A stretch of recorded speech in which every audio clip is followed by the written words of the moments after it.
Hello students, this is Rani ma'am from Unique Classes and welcome to all my dear students.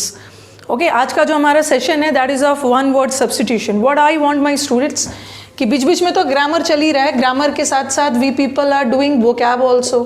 Grammar का आपने देखा होगा कि करीब करीब ग्रामर का आपका 70% पोर्शन हमने कवर कर लिया है, बाकी का 30% भी आने वाली सीरीज़ में आपको कवर हो जाएगा. तो अब इट्स टाइम, अब टाइम आ गया है कि सिर्फ पढ़ना नहीं है, तो we will go for practice sessions. We will go for practice sessions in the sense taking into consideration your forthcoming exams. आपके अब तो आपका एग्ज़ाम ही एग्ज़ाम है, तो एग्ज़ाम्स को ध्यान में रखते हुए ये 30% तो कवर हो ही जाएगा, बट अभी हमें ध्यान देना है प्रैक्टिस सेशन पे भी. प्रैक्टिस सेशन वोकैब का तो चल ही रहा है, ग्रामर का भी चल ही रहा है. तो व्हाट आई वांट, जैसे मैंने आपको इडियम्स भी दिया है, बट इडियम्स का सीरीज़ ख़त्म नहीं हुआ है, बट थोड़ा सा आप उसको रिवाइज करते रहो. नेक्स्ट सेशंस में हम क्या करेंगे, इडियम्स से रिलेटेड प्रैक्टिस सेशंस करेंगे. ठीक है, I will provide you practice set, वो मैं सेंटेंस के थ्रू आपको बताऊंगी. आपको सही ऑप्शन चुनना है, तो सिर्फ पढ़ना ही नहीं है, प्रैक्टिस ज़रूरी है. इस प्रैक्टिस के वजह से आप हो सकता है कि जो भी आप पढ़ चुके हैं उसको रिवाइज करोगे. ठीक है, तो पहले वन वर्ड इडियम्स उसका सारा सीरीज़ ख़त्म कर लेना है, then we will go for practice sessions. Grammar तो आपका चल ही रहा है, बीच बीच में एरर डाल रही हूँ, we will do improvement as well. बीच बीच में आपके सिनोनिम्स, एंटोनिम्स, तो it will be a very what should I say very comprehensive package रहेगा, जिसमें सब इंक्लूडेड रहेगा, ताकि आपको दिक्कत नहीं. कई स्टूडेंट्स का कहना होता है कि मैम हम क्लासरूम कोचिंग नहीं ले सकते हैं. ठीक है, क्लासरूम कोचिंग नहीं ले सकते हो, बट कोई दिक्कत नहीं है, आप यहाँ से भी अपना सिलेबस कवर कर सकते हो.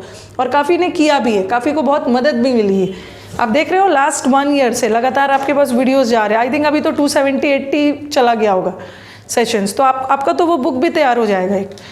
और मैंने कोशिश की है अपनी तरफ से कि जो बच्चे नहीं आ सकते हैं क्लासरूम तक, यहाँ से फ़ायदा उठाइए और एग्ज़ाम आप निकालिए. प्रैक्टिस भी चल ही रहा है और धीरे धीरे हम चीज़ों को और भी अपग्रेड करते रहेंगे. ठीक है, upgrade in the sense will do some practice sessions every day. मैं कुछ प्रैक्टिस सेट डालूंगी जिसका आंसर आप रेडी रखोगे. ठीक है, चलो आज का जो हमारा वन वर्ड सब्स्टिट्यूशन है that is based on time period. ठीक है, टाइम पीरियड वाला जितने भी वर्ड्स है उससे रिलेटेड है. एनुअल, और एक चीज़ याद रखना, यहाँ हमारे बच्चे ये है एनुअल, इससे भी रिलेटेड एक क्वेश्चन बनता है. ये एनुअल है और एक है एनल. एनल करना, दोनों में क्या चीज़ का डिफरेंस है, इसमें ए है और इसमें ए नहीं है. ये एनुअल का मतलब होता है something happening once in a year, जिसको हम हिंदी में बोलते हैं वार्षिक. Okay, thing happening once in a year, जो साल में एक बार होता है. जैसे आपका कंपनी में अप्रेजल होता है, एनुअल अप्रेजल, मूल्यांकन होता है, तो एनुअल का मतलब होता है हैपनिंग, वार्षिक बोलते हैं.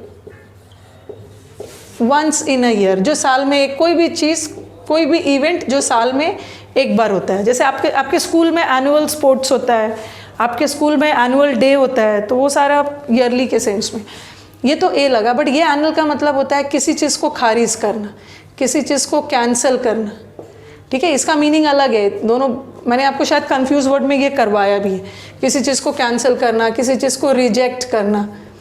रिपील, अपील का मतलब आवेदन, रिपील का मतलब होता है खारिज करना. क्वैश, नलीफाई, एब्रोगेट, ये सब वर्ड्स आपने सब किया हुआ है. एब्रोगेट करना, ठीक है, रिसाइन करना, सबका मतलब होता है खारिज करना. तो बस मुझे बताना था कि कंफ्यूज मत होना, ये एनुअल है, ये वार्षिक है. ये एनुअल का मतलब होता है किसी चीज़ को रिजेक्ट करना, डिसमिस करना, रिजेक्ट करना, खारिज करना, किसी चीज़ को एकदम ख़त्म कर देना, अबॉलिश करना, ये इसका मतलब है. ठीक है, तो annual in Hindi is known as varshik, something which is happening once in a year, जो साल में एक बार हो. ओके, अब नेक्स्ट वर्ड देखो आप. Next word is biennial. Biennial का मतलब होता है, बाय का मतलब क्या है, ये तो वर्ड से ही पता चल जाएगा. बाय का मतलब है 2 और ट्राई का मतलब है 3. तो हैपनिंग, समथिंग हैपनिंग, कोई भी चीज़ जो 2 साल पे होता है. हैपनिंग इन 2 years, 2 साल के अंतराल में जो चीज़ होता है. ओके, और ट्राई का मतलब क्या है, ट्राई का मतलब होता है 3. तो something happening in 3 years,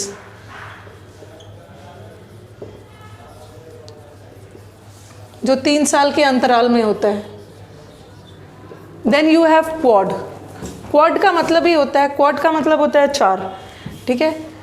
quarter word सुना है ना, जैसे क्वार्टर, क्वार्टर वर्ड सुनते हो, क्वार्टर इज 1/4। ओके, जो ये 2 साल में होने वाला, ये तो साल में एक बार, ये 2 साल में, ये 3 साल में। और क्वाड्रेनियल का मतलब होता है हैपनिंग, हैपनिंग इन 4 years, जो 4 years के अंतराल में कोई चीज़ होता है, वंस इन 4 year। और सेंचुरी तो सबको पता है, शताब्दी, century it is a period of 100 years। Okay, जैसे 10 साल के पीरियड को क्या बोलते हो, जो हमारा 10 years वाला पीरियड होता है उसको हम बोलते हैं ना 10 डेकेड। डेकेड मतलब 10 years का पीरियड, ठीक है। और century, century is a period of 100 years, जो 100 years का अंतराल है, 100 years का टाइम पीरियड है, that is known as century. And millennium, millennium is a period of 1000 years।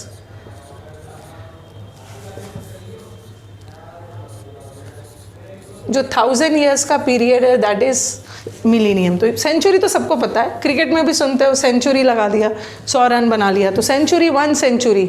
1 century कब कंप्लीट होता है, जब 100 साल पूरा हो जाता है। And millennium is millions, a period of 1000 years, ठीक है। तो और भी कुछ वर्ड्स कर लेते हैं, ये हो सकता है कि आपको पहले से भी पता हो, क्योंकि ये सब आपको अच्छे से रिलेट कर देगा। बाय का मतलब 2, ट्राई का मतलब 3, क्वाड का मतलब है 4, सेंचुरी 100, और it's a period of 1000 years। तो let us do some more words that is related to time period. चलो let us do some more words जो टाइम पीरियड से रिलेटेड है। Next word is sexagenarian. Sexagenarian किस sense में है, ये 6 वाले सेंस में, 6, सेप्टा इज 7, ये ऑक्टा 8, और नोनाजेनेरियन इज 9। जो लोग अपने 60s में हैं, 60 साल वाले फेज में हैं, ठीक है, वन हु इज 60 years वाले फेज में, one who is in his 60s, 60 साल वाले उम्र में क्या हो गया, 60 मतलब 60 से लेके 69 वाले फेज में, ठीक है, one who is in his 60s, 60 से स्टार्ट हो रहा है एंड दैट इज 69 तक। जैसे 70 आओगे तो सेप्टाजेनेरियन हो जाएगा। सेप्टाजेनेरियन किस कौन से लोगों को बोलते हैं, one who is in his 70s, जो अपने 70 साल से वाले उम्र में है, 70 मतलब 70 to 79, septa. Septa is 7, sexagenarian is 6, octa, ये सब तो मैथ्स में भी पढ़ते होंगे, ऑक्टागन, हेक्स, मैथ्स में तो खैर हेक्सागन पढ़ते हो, ऑक्टागन 8, जो अपने 80 साल वाले उम्र में है, one who is in his 80s, okay, 80s वाले उम्र में, 80s मतलब 80 to 89। एंड नोनाजेनेरियन इज जो 90s में है, one who is in his, ये जनरली पर्सन्स के लिए यूज़ करते हैं, ठीक है, genarian, this is for persons. Persons के सेंस में जेनेरियन, चीज़ों के लिए नहीं यूज़ करोगे, ये पर्सन्स, ऐसे व्यक्ति जो अपने 60 साल वाले फेज में है, ऐसे व्यक्ति जो अपने 70 साल वाले फेज में है, और ऐसे व्यक्ति जो अपने 80 साल वाले फेज में है। और one who is in his is one who is in his 90s, जो अपने 90s वाले फेज में है। 90s वाले फेज में मतलब 90, हाँ, 90 से लेके 99 तक, और एक बार 100 आते हैं then he completes his century. Okay, तो अभी तो इंडियंस की जो लाइफ एक्सपेक्टेंसी है, ठीक है, कुछ लोग तो चले जा रहे हैं 90th सेंचुरी में, बट अभी ध्यान रखोगे तो लाइफ एक्सपेक्टेंसी हमारी कितनी है, 60-65 तक है। और जो हमारा दिल्ली का पोल्यूशन है उसको देख के लग रहा है कि वो कहीं 60 से भी ऊपर ना चले जाए लोग, ओके, मतलब 60 से ऊपर नहीं, मतलब 50s में ही डेथ ना हो जाए। ओके, तो ये सारे वर्ड्स थे जो हमारे टाइम पीरियड से रिलेटेड थे, ठीक है। तो चलो, अगर आपको वीडियोस पसंद आ रहे हैं तो do like it and share it among your friends. Friends के बीच में शेयर करना और टीचर को मोटिवेट करते रहना है, और अपने कमेंट्स तो देने ही हैं। अभी मैंने देखा कि बहुत सारे बच्चे डिमांड कर रहे हैं नरेशन का और वॉइस का, और सीपीओ एग्ज़ाम में मैम कुछ ट्रिक्स टिप्स बता दीजिए सीपीओ एग्ज़ाम्स के लिए। सीपीओ एग्ज़ाम्स अब बहुत पास आ गया है, तो अब मैक्सिमम आपको क्या करना है, प्रैक्टिस करना है। जब टाइम कम है ना, तो आपको बहुत ज़्यादा नई नई चीज़ों को नहीं पढ़ना है। जब आपके पास टाइम कम है तो जो पढ़ा है उसी को रिवाइज़ करो। एंड आई विल प्रे कि ऑल माई CPO एस्पिरेंट्स अच्छे नंबर लेके आएंगे, कमेंट बॉक्स में अपने कमेंट्स देंगे कि मैम मेरा एग्ज़ाम बहुत अच्छा गया। ठीक है, तो चलो अब मिलते हैं अब नेक्स्ट सेशन में। Thank you.